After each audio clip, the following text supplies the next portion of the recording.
video, nandito tayo sa Kapilinha, Takop, San Remio, Cebu. Ito mga kaibigan, ang sa ngayon, isa na sa mga gandang pasyalan dito kasi yung church na yan. Dati mga 2013, ito yun ang madaming mga tao ditong nakatira, kaso nadaanan ng bagyong Yolanda, bigla lang itong wala nang nakatira na nilahan dito.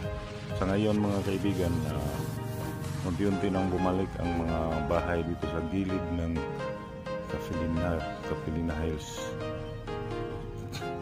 Bigla bumalik na sila dito kasi nandito na din ito yung dati. Marami dito mga kaibigan. Walang sobra itong isa ito sa sobrang nasalanta ng bagyong Yolanda. May nangamatay din, may nangamatay din dito. Ito dati sa bagyo mo. Kadaganan ng mga niyog, puno na niyog. Ito pa ngayon, mayroon itong Kapilinha, may katabi nito siya ng mga bahay. So unti-unti nang bumalik yung nakatira dito. Sobra namang tagal, mga 11 years na yung dumaan ang bagyong Yolanda dito. Isa to sa itong San Remio, Bantayan, Bugo. Isa to sa pinakamalaking nasalanta ng bagyong Yolanda dito sa Cebu, sa northern portion ng Cebu. So sila sa pinakamalaking na daanan. Marami din itong mamatay. Dito kayo mga kaibigan, pagaganda na dito. Ito may kada 13 may mass dito. Ito yung bago to. Kapilinha Hills, San Remio, Cebu. Takop, San Remio, Cebu. Sa ito sa pinakamaganda na pasyalan sa ngayon. Na taon ko mga kaibigan. So bigla ang umulan lang, kaya hindi tayo makapaglaba doon. Sana pupunta ito sana sa mga bundok-bundok yan, kaso hindi ako makapunta kasi maulan sa kasalukuyan, umulan. Okay na nyo sa napakaganda bundok yan ang sono din sa unahan.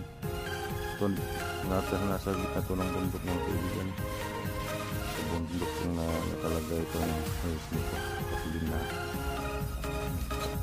Tapos yung lahat, marami kaming kasama dito kasi birthday ng lola namin.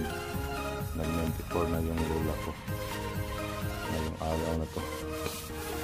Shout out po sa inyong lahat mga kaibigan, at maraming salamat mga kaibigan sa patuloy niyong pagsuporta sa aking YouTube channel. God bless po sa ating lahat. Isa to sa pinakamaganda dito mga kaibigan, pasyalan. Kaso lang maulan. Sa next na lang siguro pag mabalik ako dito. Gusto ko pasyalan ko talaga sa mga bundok kasi nandito rin yung dati katabi lang dito lang sa katabi lang yung dati ng bahay ng lola ko. Sa ngayon hindi ko pa mapasyalan, babalik ako dito mga kaibigan kasi bagay pag ako ng lulap. Babalik ako dito, ito na niya panit na paglanag.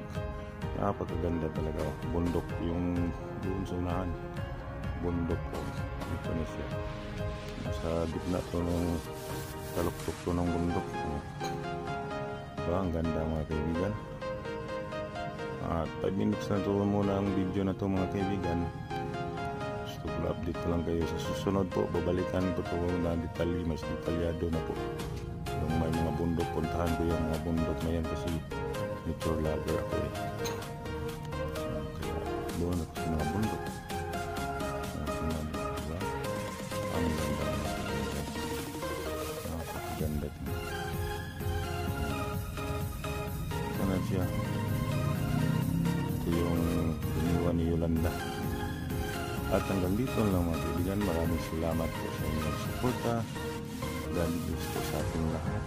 Bye bye po. Thank you very much mga kaibigan. God bless you all. Bye.